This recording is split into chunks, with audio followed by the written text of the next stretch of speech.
You're with Colorado Matters from CPR News. I'm Ryan Warner. The next political star could get their start this weekend in Denver. The Congressional Black Caucus Institute holds trainings this weekend, hoping to discover and groom future leaders. Vanessa Griddine-Jones is executive director of the CBCI Institute, and welcome to our program. Thank you, Ryan. So the other cities where you're doing these trainings are New Orleans. Black population there, 60%. Atlanta, 54%. LA, 10%. Denver, 4%. Why come here? Well, we're looking for areas that don't have highly populated African Americans because we think it will be viable for the small population you do have to get the experience. Part of the other reason is that the Walton Family Foundation, who provided the grant for this particular training, has a program office here in Denver, and so that helps. It's critical for them. It's like, make sure one of your trainings is in Denver. And then we had these touch point meetings that we had for each of the cities that we went to, and so we had a very good turnout when we came to Denver. Everyone here seemed pretty excited about it, largely because there's a small African American population, and so to have the Congressional Black Caucus Institute here and interested in providing that training was very helpful and useful to them. I, of course, think of the fact that Colorado elected its first black member of Congress. Yes, in this, we're excited about Representative Neguse. Yes. Indeed, Joe Neguse from Boulder. Do you think that will energize people? Is that an important step? I think it did energize them a bit, but Denver's had 2 black mayors, and so I think that has been energizing for you all to let you know that there is an area, that there's a place for African Americans in politics in Denver. So I don't know that his particular election stimulated anything. I just think just the possibilities that exist. When you set up these boot camps, what did you find people with leadership potential needed to actually make the leap and to get into politics? The courage to know that they mattered, and that their votes mattered, and that their participation mattered. That's the hardest part.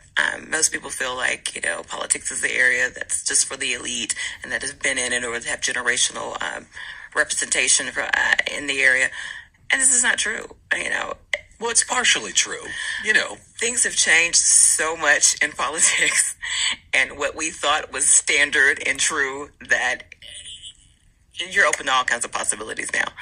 And so I think that also helps and hurts at the same time because you have people that aren't really qualified to be in these offices. So our training helps that. We make sure that you've got full training to do everything from door knocking to candidate. Yeah, door knocking to candidate, because, running for office is just one way to get involved. Right. Campaigns need operatives, field workers, communication staff. And you argue, I understand, that white candidates need to hire more diverse staffs.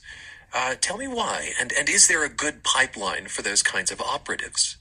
I think the black vote matters, and I think it has been carrying a lot of candidates in the past, and we saw that with the Senate race in Alabama. It was blacks and women that carried that vote for Jones.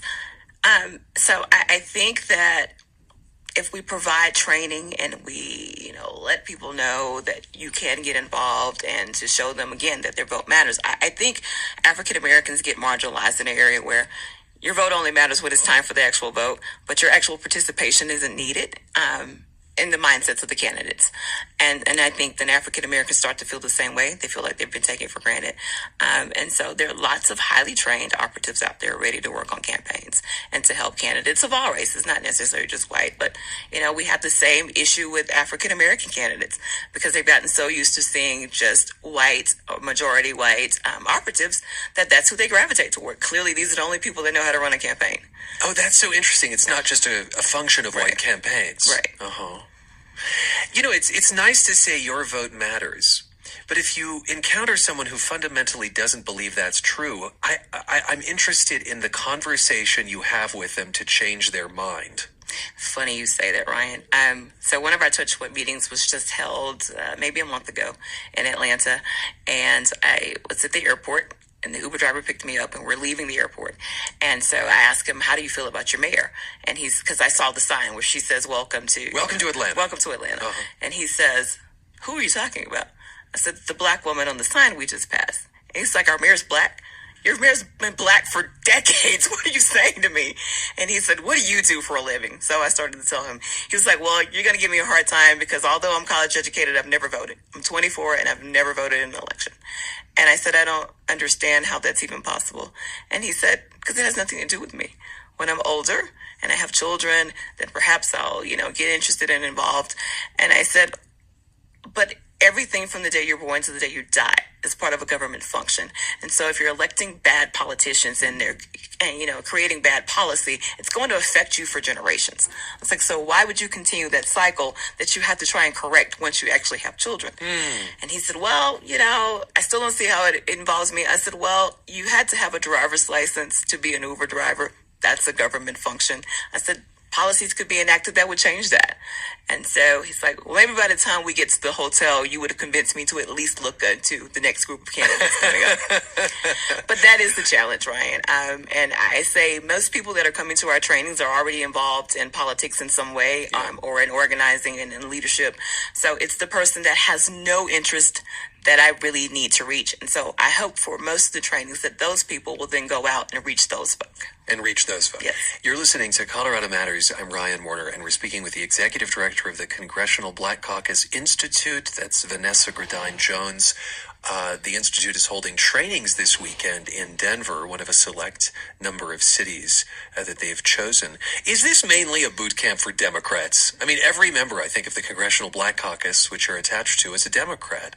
And I just want to point out that this state has a strong unaffiliated streak. It's, like a third of the voters. It's not. So because training is neutral, is nonpartisan. It's just basic, campaign skills of how to run a campaign. All of the members of the current caucus are Democrats, but we did have Mia Love, who was a Republican. There are other Republican members, but they're not members of the CBC. So no, absolutely not. I think people assume that. Because it's a Congressional Black Caucus. But no, we're open to everybody. We just want highly trained operatives out there working and getting engaged. What do you think campaigns miss when it comes to the Black community? That we do understand how politics affects us and how policies affect us. And that, But you've just said that so many people don't have that grasp. They don't. But there's a large population that do, that will vote every time, and that want to get involved and get engaged. A lot of people just don't know how. And so I think that's what campaigns miss, that it was a large demographic. And so you just can't overlook this large group of people. So part of this is training candidates. Part of it is also coming into communities and really trying to get to know the issues that are driving them. Absolutely. And the issues that might drive future campaigns. Absolutely. Is there anything you can reflect on in that regard about Denver? Denver, so part of our training is about education reform. You all are highly involved in charter schools out here, and that's a major issue for you. And so, that's a key focus that we have for our training. So the whole second day of training is about how to advocate for education reform. We don't take a position one way or the other. I was going to say, but it sounded like you were about to. We don't take a position one way or the other.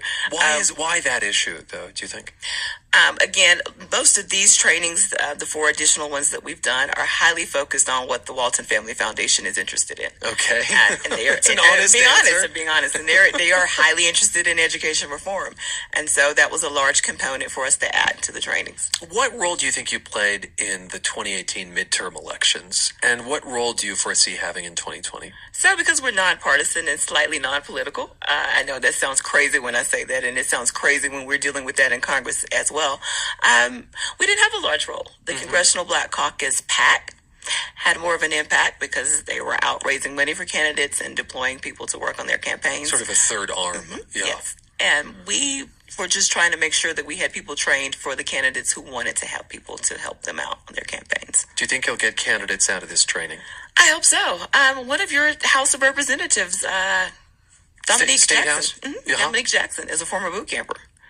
So we're excited about that.